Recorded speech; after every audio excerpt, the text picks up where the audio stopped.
I need this job, Lila Bennett whispered to herself as she stood in front of the massive iron gates of the Laurent estate. At 28, she never imagined she'd be starting over as a live-in nanny, but life had other plans. The security guard waved her through, and Lila drove her old Honda up the winding driveway. Her hands gripped the steering wheel tightly as memories of another wealthy home flooded back, memories of Nathan Kane and the life she thought they'd build together. That's ancient history now, she muttered, parking her car. 2 years had passed since Nathan chose his career over their love, leaving her heartbroken and struggling to make ends meet. The prestigious nanny position with the Laurent family was her chance at a fresh start.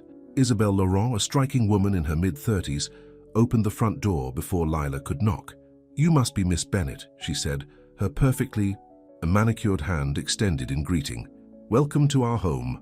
Lila followed Isabelle inside, trying not to gawk at the marble floors and crystal chandeliers. The house was a showcase of wealth and privilege, just like Nathan's world had been.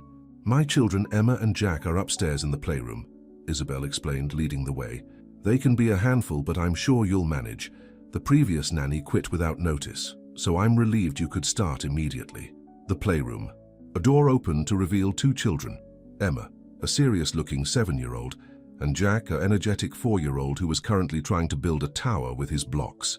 "Children, this is Miss Bennett, your new nanny," Isabelle announced. The kids barely looked up, clearly used to a parade of caretakers. "I have a charity committee meeting in an hour," Isabelle continued, checking her diamond-studded watch. "Their schedule is on the kitchen bulletin board. Oh, and my fiancé will be stopping by later to meet you. He's very involved with the children."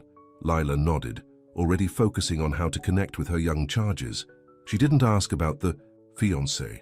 It wasn't her business, and she had enough experience with wealthy men to last a lifetime. The morning passed quickly as Lila got to know the children. Emma gradually warmed up, showing Lila her favorite books, while Jack decided Lila was the perfect audience for his block-building adventures. "Miss Bennett," Emma asked during lunch, "are you going to leave like the others?" The question broke Lila's heart. "I plan to stay as long as you'll have me," she answered honestly. These children needed stability, not another temporary figure in their lives. The afternoon sun was streaming through the windows when Lila heard a car pull up outside. The sound of a familiar voice drifted in from the foyer, making her blood run cold. "Where are my favorite kids?" the voice called out. Lila's heart stopped. She knew that voice. She'd heard it whisper words of love, of forever, and later of goodbye. Emma and Jack raced toward the sound. "Uncle Nathan," they squealed. Lila stood frozen in the playroom doorway as Nathan Kane appeared, scooping both children into his arms. He looked exactly as she remembered, tall, distinguished, with those piercing dark eyes that used to see right through to her soul. Then he saw her. The children kept chattering, oblivious to the sudden tension in the room. Nathan's face went pale, his arms tightening instinctively around Emma and Jack. "Lila," he whispered, shock evident in his voice. "Hello, Nathan," she managed to say, her professional mask firmly in place. "I'm the new nanny." The silence that followed was deafening. 2 years of carefully buried feelings threatened to surface as they stared at each other, both realizing the same thing. Isabelle Laurent, Nathan's fiancée, was now Lila's employer. "Does Isabelle know?" Nathan asked quietly, setting the children down. "Know what?" Lila replied, her voice steady despite her racing heart. "That the nanny used to date her fiancé? No, I just found out myself." Emma tugged at Nathan's sleeve. "Uncle Nathan, Miss Bennett made us peanut butter and banana sandwiches. She cuts them in triangles just like you do." Nathan's eyes never left Lila's face. "Did she now?" "Miss Bennett, are you and Uncle Nathan friends?" Jack asked innocently. "We used to know each other," Lila answered, forcing a smile. "A long time ago." Nathan ran a hand through his hair, a nervous gesture Lila remembered all too well. "Kids, why? Don't you go play in the garden for a few minutes? I need to talk to Miss Bennett." As soon as the children were out of earshot, Nathan stepped closer. "Lila, I had no idea." "Don't," she cut him off. "This is just a job, Nathan. I'm here for those children, nothing else." "You can't stay," he said, his voice low and urgent. "This situation, it's impossible." Lila lifted her chin. "I'm not leaving. These kids have already lost too many nannies. Unless you're planning to fire me." Nathan's jaw clenched. "You know I wouldn't do that." "Then we're adults. We can handle this professionally." Lila turned toward the window, watching Emma and Jack play. The past is the past, but they both knew it wasn't that simple. Not when every glance carried the weight of unspoken words, when every accidental touch sparked memories of what they'd once shared. The sound of high heels clicking on marble announced Isabel's return. "Darling, you're here," she called out, her voice echoing through the house. "I see you've met our new nanny?" Nathan's eyes met Lila's one last time, a silent agreement passing between them. Whatever happened next, the children had to come first. "Yes," Nathan answered, turning to greet his fiancée. "Miss Bennet and I were just getting acquainted." And so began a delicate dance of pretense, with two former lovers forced to act like strangers, all under the watchful eye of the woman Nathan was supposed to marry. But as anyone who's ever tried to bury true love knows, some feelings refuse to stay hidden, no matter how hard you try to lock them away. The next few weeks at the Laurent estate tested Lila's strength in ways she never expected. Every morning brought a new challenge of avoiding Nathan while trying to give Emma and Jack the attention they desperately needed. Isabel spent most of her time planning charity events and social gatherings, leaving the children in Lila's care. The kids thrived under her attention, slowly coming out of their shells. "Miss Bennet," Emma said one afternoon while doing homework, "can you help me with my science project?" "Mom's too busy, and Uncle Nathan—" She trailed off, looking disappointed. "Of course I'll help," Lila answered, pushing aside memories of how Nathan used to talk about wanting children of his own. "What's the project about?" Before Emma could answer, Nathan walked into the study. He'd been doing that more often lately, showing up unexpectedly, watching Lila with the children. "I can help with the science project," he offered, making Emma's face light up. "Both of you can help," Jack declared, not wanting to be left out. And so they found themselves working together, building a model solar system on the study floor. The children's excitement created a bubble of happiness that made it easy to forget the complicated reality, until Isabel's voice shattered the moment. "Nathan, darling, what are you doing on the floor?" She stood in the doorway, dressed for a lunch meeting. "You'll ruin your suit." Nathan stood quickly, brushing off his pants. "Just helping with homework. That's what we pay Miss Bennet for," Isabel said coolly. "Speaking of which, I need to discuss the children's schedule with you, Miss Bennet. The engagement party is next weekend and everything must be perfect." Lila nodded, keeping her face neutral even as her stomach churned.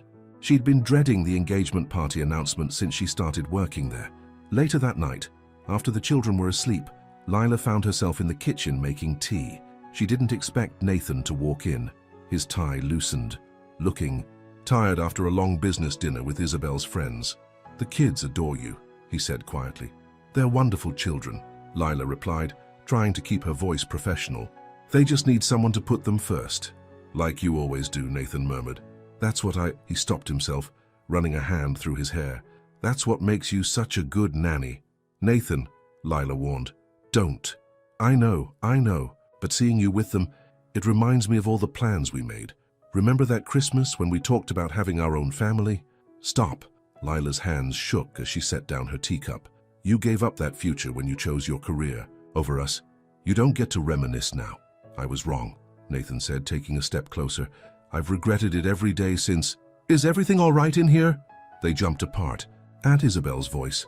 She stood in the doorway, her eyes sharp and calculating. "Just discussing the children's schedule," Lila said quickly. "At this hour?" Isabel's perfectly shaped eyebrow arched. "How dedicated of you, Miss Bennet, but I'm sure whatever it is can wait until morning." The dismissal was clear. Lila grabbed her tea and headed for the stairs, feeling Isabel's gaze boring into her back. The next morning, Isabel made her presence felt. She stayed home, interrupting Lila's usual routine with the children at every turn. "Emma, darling, wouldn't you rather go shopping with Mommy than do boring schoolwork?" "But Miss Bennet was going to help me finish my project," Emma protested. "The project can wait," Isabel insisted. "We need to find you a perfect dress for the engagement party." Lila watched helplessly as Isabel swept the children away, leaving their half-finished solar system forgotten on the study floor.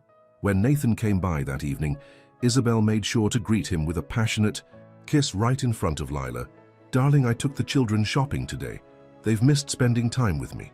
Nathan's eyes flickered to Lila before he forced a smile. "That's wonderful, dear." "Oh, and Miss Bennet," Isabel added, her voice honey-sweet. "I've decided to hire extra help for the engagement party. You'll be free to take that evening off." It was a power play, pure and simple. Isabel was marking her territory, making it clear who belonged in Nathan's world and who didn't. That night, Lila lay awake in her small room above the garage, wondering how much longer she could handle this situation. The children needed her, but watching Nathan and Isabel play happy families was slowly breaking her heart all over again. A text message lit up her phone. "I'm sorry about today. N." Lila stared at the message for a long time before deleting it. She couldn't let herself be pulled back into Nathan's orbit, no matter how much her heart ached for what could have been. But fate had other plans. The next morning, Jack came down with a fever, crying for both his mother and Lila. Isabel, scheduled for an important charity lunch, barely hesitated before grabbing her purse. "You can handle this, can't you, Miss Bennett? I'll have Nathan stop by to check on him." And just like that, Lila found herself alone with a sick child and the prospect of spending hours with the man she was trying so hard to forget. The engagement party might mark Nathan and Isabel's official future together, but the present belonged to stolen glances and unspoken words, to memories that refused to fade and feelings that wouldn't stay buried. Jack's fever brought out everyone's true colors. While Isabel attended her charity lunch, Lila spent the day tending to the sick little boy. She sat by his bed, wiping his forehead with a cool cloth, singing the lullabies her mother used to sing to her. Nathan arrived mid-morning. His meeting cancelled the moment he heard Jack was sick. He found Lila in Jack's room, the little boy finally sleeping peacefully in her arms. "How is he?" Nathan whispered, his face tight with concern. "The fever's coming down," Lila answered softly. "He just needed someone to hold him." Nathan watched them, his eyes filled with emotion. "You're amazing with them. You know that?" "Don't, Nathan, please. I'm just stating a fact." He sat down on the edge of Jack's bed. "Seeing you with them, it's everything I imagined when we talked about having our own family." Lila's heart clenched. "You lost the right to those dreams when you walked away." "I know." Nathan's voice cracked. "But watching you here with these children, it's like seeing the future we could have had." Before Lila could respond, Emma burst into the room. "Is Jack okay? Can I stay with him too?" The moment shattered, but the tension lingered. Emma climbed onto the bed, curling up next to her brother. Nathan and Lila found themselves sharing the task of caring for both children, falling into an easy rhythm that felt frighteningly natural. Hours passed. They read stories, made soup, and kept the children entertained. When Jack's fever finally broke, his small face lit up with a smile that melted Lila's heart. "Thank you, Miss Bennett," he mumbled sleepily. "You make everything better." Nathan's hand brushed against Lila's as they tucked the children in. The touch sent electricity through her body, reminding her of all the reasons she'd fallen in love with him in the first place. "Lila," Nathan started once they were in the hallway, "we need to talk about this." "There's nothing to talk about," she insisted. "You're engaged to Isabel. These are her children. I'm just the nanny. You're so much more than that." Nathan stepped closer. "You always have been." The sound of high heels on marble interrupted them. Isabel swept up the stairs, her face a mask of concern that didn't quite reach her eyes. "How's my poor baby?" she asked, not waiting for an answer before continuing. "Nathan, darling, the caterer called about the engagement party. We need to finalize the menu." Nathan's jaw tightened. "Jack's been sick all day, Isabel, and he had excellent care, I'm sure." Isabel's eyes narrowed as she took in their proximity. "Miss Bennett, you must be exhausted. Why don't you take the rest of the evening off?" It wasn't a suggestion. Lila nodded and headed toward her room, feeling Nathan's eyes on her back. Later that night, unable to sleep, Lila went to check on Jack. She found Nathan already there, sitting in the darkness, watching his soon-to-be stepson sleep. "I can't do this," he whispered when he saw her. "I can't keep pretending." "You have to," Lila replied, her voice trembling. "The children need stability. They can't handle more upheaval in their lives." "And what about what I need?" Nathan stood, moving closer. "What about what you need?" "What I need doesn't matter anymore." Lila backed away. "You made your choice 2 years ago. You chose your career, your social standing, everything that Isabel represents. You can't change your mind just because I'm here now." "But what if I was wrong?" Nathan's voice was desperate. "What if I've spent every day since then regretting letting you go?" The moonlight streaming through the window illuminated his face, showing the pain and longing in his eyes. For a moment, Lila allowed herself to remember how it felt to be loved by him, to believe in their future together. "Miss Bennett?" Emma's small voice came from the doorway. I had a bad dream. Reality crashed back. Lila turned away from Nathan, opening her arms to Emma. Come here, sweetheart. Want to tell me about it? As she comforted Emma, she felt Nathan's presence behind her, the three of them forming a picture of the family they could have been. But that dream had died 2 years ago, and no amount of wishing could bring it back. Or could it? The next morning, Isabel announced she was taking the children to their grandmother's for the weekend. To give them a change of scenery after Jack's illness, she explained, but her eyes never left Lila's face. I'll miss you, Miss Bennet, Emma said, hugging Lila tight. Me too, Jack added, his little arms wrapped around her legs. Lila hugged them back, trying to ignore the way Nathan watched the scene, his expression a mix of longing and regret. As the children's car disappeared down the driveway, Isabel turned to Lila with a cold smile. Oh, and Miss Bennet, while we're gone, please help the party planner with the engagement celebration arrangements. After all, we want everything to be perfect when Nathan and I announce our wedding date. The words hit Lila like physical blows, but she kept her face neutral. Of course, Mrs. Laurent. That weekend would change everything. With the children gone and Nathan working late at the office, Lila found herself alone in the massive house, surrounded by preparations for a celebration of the love between the man she couldn't forget and the woman who seemed determined to remind her of her place. The weekend of the children's absence changed everything. Lila spent Friday helping the party planners transform the Laurent estate's garden into a fairy tale setting. Crystal chandeliers hung from tree branches, and white roses covered every surface. Mrs. Laurent wants everything to be perfect, the head planner said, checking her clipboard. The announcement of the wedding date is the highlight of the evening. Lila's hands shook as she arranged flowers, each bloom a reminder of what she was about to lose. Again, the sound of footsteps made her turn. Nathan stood there, his tie loose, looking exhausted after a long day at the office. You're still here, he said softly, just helping with the preparations. Lila tried to step around him, but he caught her arm. Have dinner with me. What? The children are gone. Isabel's at her mother's and we need to talk. There's nothing to talk about, Lila insisted. Please, Nathan's voice cracked. One dinner, for closure, if nothing else. Maybe it was weakness, or maybe it was the way he looked at her, like she was still the only thing in the world that mattered. Either way, Lila heard herself say yes. They drove to a small Italian restaurant far from the estate, far from anyone who might recognize them. Over plates of pasta, the walls they'd built started to crumble. I made the biggest mistake of my life letting you go, Nathan confessed. Every success, every achievement, it all felt empty without you. Then why did you do it? Lila's voice shook. Why did you choose your career over us? Because I was a coward. Nathan reached across the table, taking her hand. My father had just died. The company was in chaos, and the board was watching my every move. I convinced myself I had to prove something. And now, what are you proving by marrying Isabel? I don't love her, he admitted. I never have. She's part of the world I thought I needed to belong to.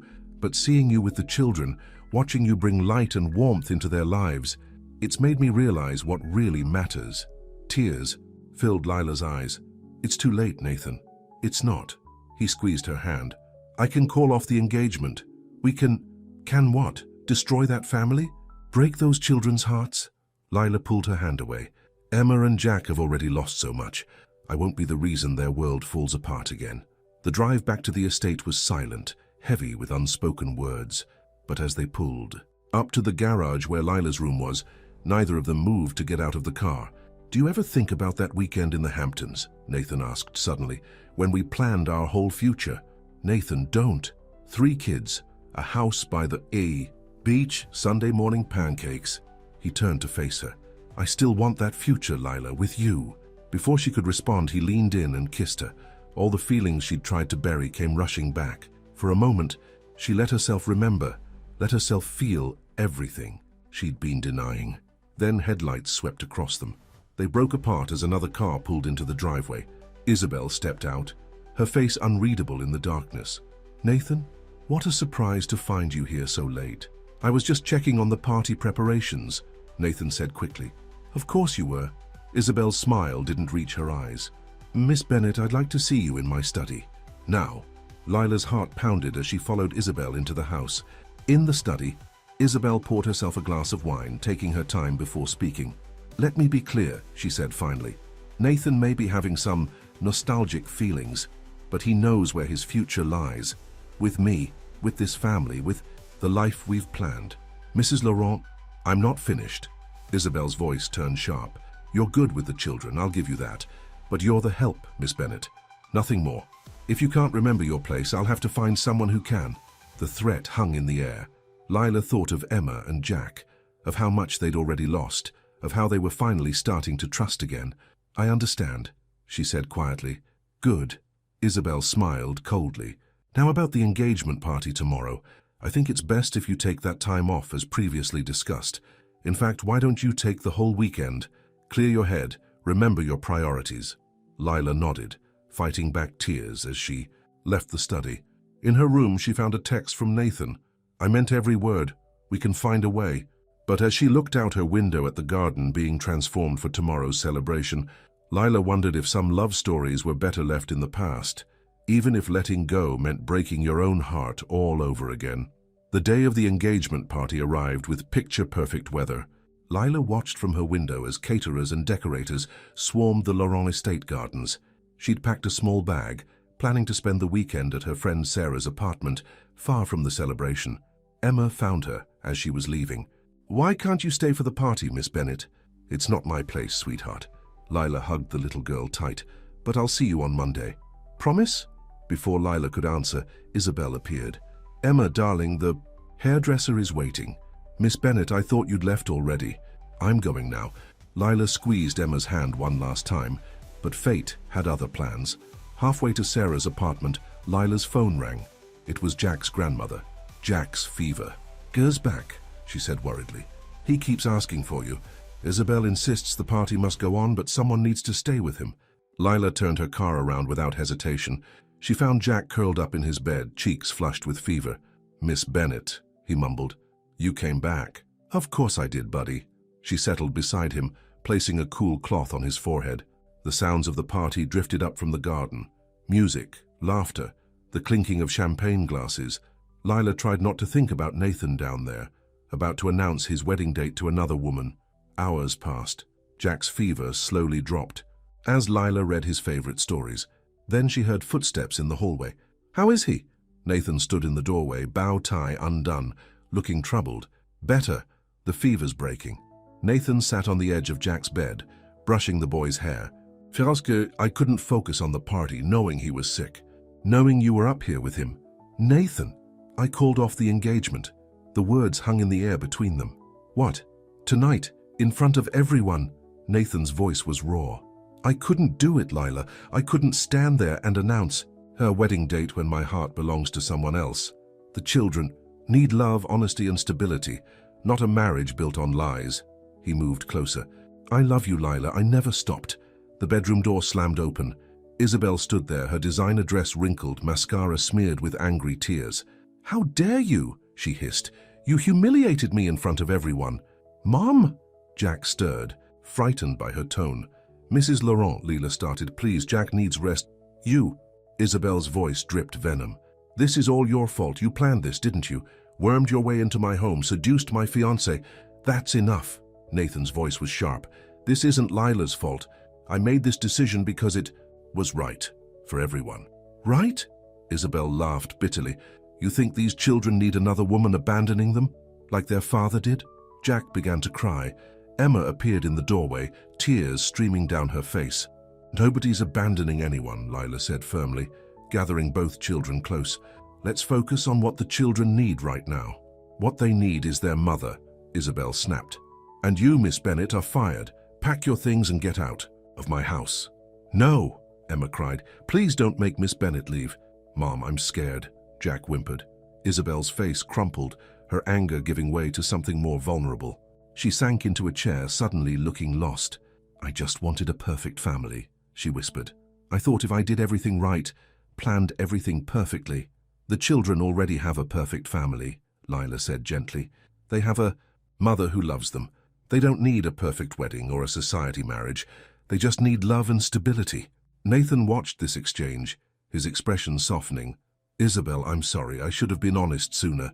You deserve someone who truly loves you, not someone trying to live up to expectations. The room fell silent except for Jack's sniffles. The party continued below, unaware of the drama unfolding upstairs. "The children love you," Isabel finally said to Lila, her voice quiet. "More than they've ever loved any of their nannies. More than they've ever—" She stopped, pain flashing across her face. "They love you too," Lila assured her. "You're their mother. Nothing will change that." Emma climbed into her mother's lap, and for the first time since Lila had known her, Isabel didn't worry about wrinkling her dress. She just held her daughter close. The night that was supposed to celebrate a society engagement instead became something else entirely. A moment of truth, of walls coming down, of real feelings finally breaking through the perfect facade. The morning after the failed engagement party, the Laurent estate was eerily quiet. Shards of crystal and wilted roses littered the garden, reminders of the previous night's drama. Lila found Isabel in the kitchen, still in her robe, staring at a cup of cold coffee. "The children are asking for you," Lila said softly. "Are they?" Isabel laughed without humor. "I suppose they'd rather have their perfect nanny than their mess of a mother." "That's not true. They need both of us." Isabel looked up, surprised. "You'd stay? After everything? For the children?" "Yes." Lila sat down. "If you'll let me." "Nathan called this morning," Isabel said suddenly. "He's moving out of the guest house. Said he needs time to figure things out." Jack's voice interrupted them. "Miss Bennet, can you make pancakes?" Both women turned to find the children in the doorway looking uncertain. "How about we all make pancakes together?" Lila suggested, looking at Isabel. Something shifted in Isabel's expression. She stood up, tying her robe tighter. "I'd like that." They spent the morning making a mess of the kitchen. For the first time, Isabel didn't worry about flour on her designer robe or syrup on the marble counters. She just laughed with her children. Nathan found them like that when he came to collect his things. He stopped in the doorway, watching the scene with a mix of emotions. "Uncle Nathan," Jack called out. "We made pancakes." "I see that." Nathan's eyes met Lila's across the kitchen. "Can we talk?" Lila followed him to the garden. The party cleanup crew worked silently around them. "I meant what I said last night," Nathan began. "I love you, Lila. I want a future with you. And I meant what I said about the children coming first." Lila watched Emma and Jack through the kitchen window. "They need stability right now, not more chaos. So we take it slow." Nathan took her hand. "We do this right this time." Inside, Isabel watched them through the window. Something in her face had changed, the sharp edges softening, the perfect mask cracking to reveal something more real. "He never looked at me that way," she said quietly when Lila came back in. "I knew, you know. Deep down, I always knew his heart belonged to someone else. Mrs. Laurent." "Isabel. Call me Isabel." She smiled sadly. "The children's father. Left because I was too focused on appearances, on being perfect. So I won't make that mistake again." The days that followed brought subtle changes to the Laurent estate. Isabel started joining them for morning pancakes. She learned to read Jack's bedtime stories in funny voices. She let Emma teach her how to build block towers. Nathan kept his distance, respecting the fragile new balance, but his eyes followed Lila whenever they were in the same room, full of promise and patience. One evening, as Lila tucked the children into bed, Emma asked, "Are you and Uncle Nathan going to get married?" "Sweetheart, it's complicated. But you love him, right? And he loves you." Emma's logic was simple, childlike. "Mom says that's what matters most now, not fancy parties or what other people think." Lila kissed her forehead, wondering when these children had gotten so wise. Later, she found Isabel in the study, looking at old family photos. "Thank you," Isabel said without looking up, "for helping me remember what really matters." "The children, not just the children." Isabel met her eyes. "You helped me remember who I used to be, before society parties and perfect appearances became everything. And who was that? Someone who knew how to love without conditions." Isabel smiled. "Someone my children need me to be again." That night, Nathan waited for Lila by the garden fountain. "Give me time," she told him. "Time to make sure the children are okay. Time to help Isabel heal. I've got nothing but time." Nathan pulled her close. "I'm not letting you go again, even if we have to take the longest, slowest route to our happy ending." The fountain bubbled behind them, washing away the last traces of the engagement party disaster. Sometimes, Lila realized, love stories don't follow the perfect path. Sometimes they take detours through heartbreak and healing before finding their way home. The society pages buzzed with gossip about Nathan Kane's broken engagement, but inside the Laurent estate, life settled into a new rhythm. Nathan moved into an apartment downtown, giving everyone space to adjust. Uncle Nathan said he's taking us to the zoo today, Jack announced one Saturday morning. Can Miss Bennet come too? Isabel looked up from her coffee. If she'd like to. The zoo trip became a turning point. Watching Nathan with the children, Lila saw how much he'd changed. He ignored business calls, focused entirely on Emma and Jack's excitement over every animal. Remember our first date at the zoo? He asked Lila while the children fed giraffes. You were so nervous. You spilled ice cream all over your suit. Worth it to make you laugh. He reached for her hand. I miss your laugh. Isabel watched them from a distance, her expression thoughtful. Later, she pulled Lila aside. I've been offered a position on the Children's Hospital Board, she said. I turned down similar offers before, too focused on being the perfect society wife. But now, you should take it. The hours would be long. I'd need help with the children. That's what I'm here for. Isabel squeezed her hand. You're more than just the nanny now, Lila. You're part of this family. The next few weeks brought more changes. Isabel threw herself into hospital work, finding purpose in helping sick children. She started coming home with stories that made Emma and Jack proud of their mother. Nathan visited regularly but always kept a respectful distance, until one evening when he found Lila in the garden. Have dinner with me, he said. A proper date. Nathan, I've talked to Isabel. She agrees it's time. Their first date in 2 years felt both familiar and new. Nathan took her to the same Italian restaurant where they'd had their reunion dinner. I want to do this right, he said. No. Rushing, no pressure. Just us finding our way back to each other. And the children. They already love you. And Isabel, she's different now. Stronger. More herself. At home, they found Isabel helping the children build a blanket fort. In the living room, she looked up, smiling. How was dinner? The question held no bitterness, only genuine interest. Days turned into weeks. Nathan began joining them for family dinners. Isabel hosted casual Sunday brunches instead of formal social gatherings. The children thrived in this new, warmer atmosphere. One night, Emma had a nightmare. She ran not just to Lila's room, but to her mother's. Isabel and Lila ended up sharing story duty, each adding their own voices to the tale until Emma fell, asleep between them. I used to be jealous, Isabel admitted afterward, of how easily you connected with them, but now I see there's room for both of us in their hearts. Nathan proposed again on a regular Tuesday evening while helping Jack with homework. Marry me, he said simply. Be part of this family officially. Lila looked at Jack's hopeful face, at Emma peeking around the door, at Isabel nodding encouragement from the kitchen. Yes, she whispered. Yes. This time there was no grand engagement party, just a family dinner in the garden, with Emma and Jack helping to decorate. Uncle Nathan makes you happy, Emma said, helping Lila hang lights. And you make him happy. That's better than all those fancy parties Mom used to have. Isabel overheard and laughed, out of the mouths of babes.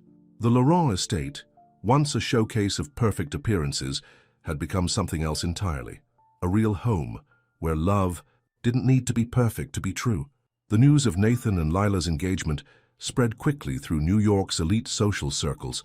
Not everyone approved of the CEO marrying his ex-fiancée's nanny. The board members are concerned, Nathan admitted one evening. They think it'll affect the company's image. Are you having second thoughts? Lila asked. Never. He pulled her close. I lost you once because I cared too much about what others thought. Never again. The children's excitement about the engagement was contagious. Jack insisted on helping. Nathan looked for a new house, while Emma spent hours drawing pictures of wedding dresses for Lila. But one afternoon, everything changed. Isabel collapsed at a hospital board meeting. Mom? Emma's voice shook when they visited the hospital. Are you going to leave us like Daddy did? Isabel reached for her daughter's hand. No, sweetheart. The doctors say I just work too hard. I'm not going anywhere. The scare brought them all closer. Nathan postponed house hunting to help with the children, while Isabel recovered. Lila balanced wedding plans with making sure everyone was cared for. One night, she found Isabel crying in the study. I thought I had to be perfect, Isabel confessed. The perfect mother, the perfect society wife. I nearly killed myself trying. The children don't need perfect, Lila said gently. They just need you. Isabel wiped her eyes. Will you help me? Being their mother, I mean. Even after you marry Nathan. Always. The conversation sparked a new idea. Instead of moving out, Nathan and Lila would convert the estate's guest house into their home, close enough for the children, but with space for their new life together. A modern family, Nathan mused. Not what I expected, but exactly what we all need. The renovation became a family project. Jack helped pick paint colors, Emma designed the garden, and Isabel surprised everyone with her talent for interior design. I used to hire people for this, she laughed, covered in paint. This is more fun. Wedding preparations moved forward, but not in the way Nathan's social circle expected. No grand church ceremony, no society pages coverage, just family and close friends in the estate's garden. The board won't like it, Nathan's assistant warned. The board doesn't have to, Nathan replied. My family's happiness comes first now. The night before the wedding, Emma snuck into Lila's room. Can I tell you a secret? She whispered. I used to pray for someone to make our family happy again. Then you came. Jack joined them, clutching his favorite stuffed animal. Does this mean we can call you Mom too? You can call me whatever feels right, Lila answered, tears in her eyes. I'll love you just the same. They found Isabel in the doorway listening. Room for one more? She asked. The four of them ended up sharing Lila's bed, telling stories and laughing until late. This isn't how I pictured my life, Isabel admitted softly, but somehow it's better than anything I could have planned. Nathan discovered them all asleep there the next morning. I should be jealous, he teased Lila later, spending the night before our wedding with another woman. Not just any woman, Lila replied. Family. The word held new meaning now. Family wasn't about perfect appearances or society's expectations. It was about love, in all its messy, complicated, beautiful forms. As they prepared for the wedding, Lila realized they'd all been transformed. Nathan had learned to put love before ambition. Isabel had found strength in letting go of perfection. The children had gained not one, but two mothers who adored them. And Lila, she'd gotten everything she'd ever dreamed of, just not in the way she'd expected. The morning of the wedding arrived with perfect September sunshine. The Laurent estate garden bloomed with wildflowers instead of the formal arrangements that once dominated society events there. The board members are arriving, Nathan's assistant reported nervously. Let them see what real happiness looks like, Nathan replied, adjusting his tie. In Lila's room, Emma helped arrange her simple white dress, while Jack proudly held the bouquet. You look like a fairy tale princess, Emma declared. Isabel appeared in the doorway, elegant in blue. The guests are here. Are you ready? The ceremony was everything their first engagement party wasn't. Warm, genuine, filled with love. Emma and Jack walked Lila down the aisle together, while Isabel stood beside her, not as former rival, but as family. Nathan's voice shook as he said his vows. 2 years ago, I made the biggest mistake of my life letting you go. Today, I promise to spend the rest of my life proving I deserve this second chance. Lila's response came from her heart. You gave me more than love. You gave me a family. Today, I promise to cherish all of you forever. The children added their own promises, written in crayon on wrinkled paper. Jack went first, his voice serious. I promise to always share my cookies with my new mum. Emma followed. I promise to love you both and help take care of Jack even when he's annoying. Laughter and tears mixed as they exchanged rings. Even the board members seemed touched by the sincerity of the moment. At the reception, Isabel surprised everyone by taking the microphone. I once thought perfect happiness meant having the right status, the right image, she said. Lila taught me that real happiness comes from loving without conditions. Nathan, thank you for letting go of what everyone expected. And Lila, thank you for showing us all what family really means. Later, as music played and children chased fireflies in the garden, Nathan held Lila close. Happy? He asked. More than I ever thought possible. The guest house renovation was complete. Their new home just steps away from where Emma and Jack slept, a symbol of their unique family arrangement, bridging past and future. That night, after the guests left and the children finally fell asleep, the 4 adults sat in the garden. To new beginnings, Isabel raised her glass. To family, Nathan added. To love, Lila finished. Emma's voice called from upstairs. Can we have one more story? They all laughed, heading inside together. This wasn't the ending anyone had expected, but it was perfect in its own way. A family built on second chances and unconditional love. 1 year after the wedding, the Laurent estate buzzed with activity. Emma's 8th birthday party filled the garden with laughter. Make a wish, sweetheart, Lila said, as Emma faced her cake. Emma smiled. I don't need to. I already got what I wished for. Life had found its rhythm. Nathan ran his company with new priorities, making time for family dinners and school events. The board had adjusted, especially after seeing how his more balanced approach improved. Company morale. Isabel thrived in her hospital work, recently being named head of the children's wing. She'd found her calling helping families through difficult times. "Remember when we thought we had to choose between career and family?" she asked Lila one evening. "We just needed to redefine what family meant." The guest house had become Nathan and Lila's haven, connected to the main house by a garden path the children had decorated with painted stones. Jack called it the Love Bridge. One morning, Lila felt dizzy making breakfast. Nathan found her in the bathroom staring at a pregnancy test. "Are we?" he whispered. She nodded, tears in her eyes. They gathered everyone in the garden to share the news. Emma and Jack jumped with excitement. "Another brother or sister?" Jack shouted. "Another grandchild to spoil," Isabel added, hugging Lila. As months passed, the nursery became a family project. Emma painted clouds on the ceiling. Jack insisted on testing every stuffed animal for softness. Isabel surprised them with her old rocking chair, refinished and ready for late-night feedings. The night their daughter was born, the hospital waiting room filled with their unique family. Emma and Jack made welcome baby sister signs, while Isabel paced nervously. "Claire Isabel Kane," Nathan announced proudly. The middle name made Isabel cry. Back home, they settled into new routines. Late one night, Nathan found Lila in the nursery, Claire asleep in her arms. "Having regrets?" he asked softly. "Only that we wasted 2 years apart." She looked at their sleeping daughter. "But maybe we needed that time to grow, to learn what really matters." Through the window, they could see lights on in the main house. Emma reading stories to Jack. Isabel working on hospital papers, but stopping to listen to her children's laughter. "Our perfectly imperfect family," Nathan murmured. Life wasn't without challenges. Society gossip still circulated. Board members still raised eyebrows. But within the walls of the Laurent estate, they'd built something stronger than expectations or appearances. They'd built a home where love didn't follow rules, where family meant more than blood, where second chances led to first loves, and where happily ever after meant choosing each other every single day. "We did it," Lila whispered to her sleeping daughter.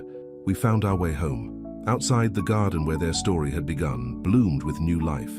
Inside, their family, unique, unconventional, and utterly perfect in its own way, continued to grow, bound together by love that knew no boundaries. The end.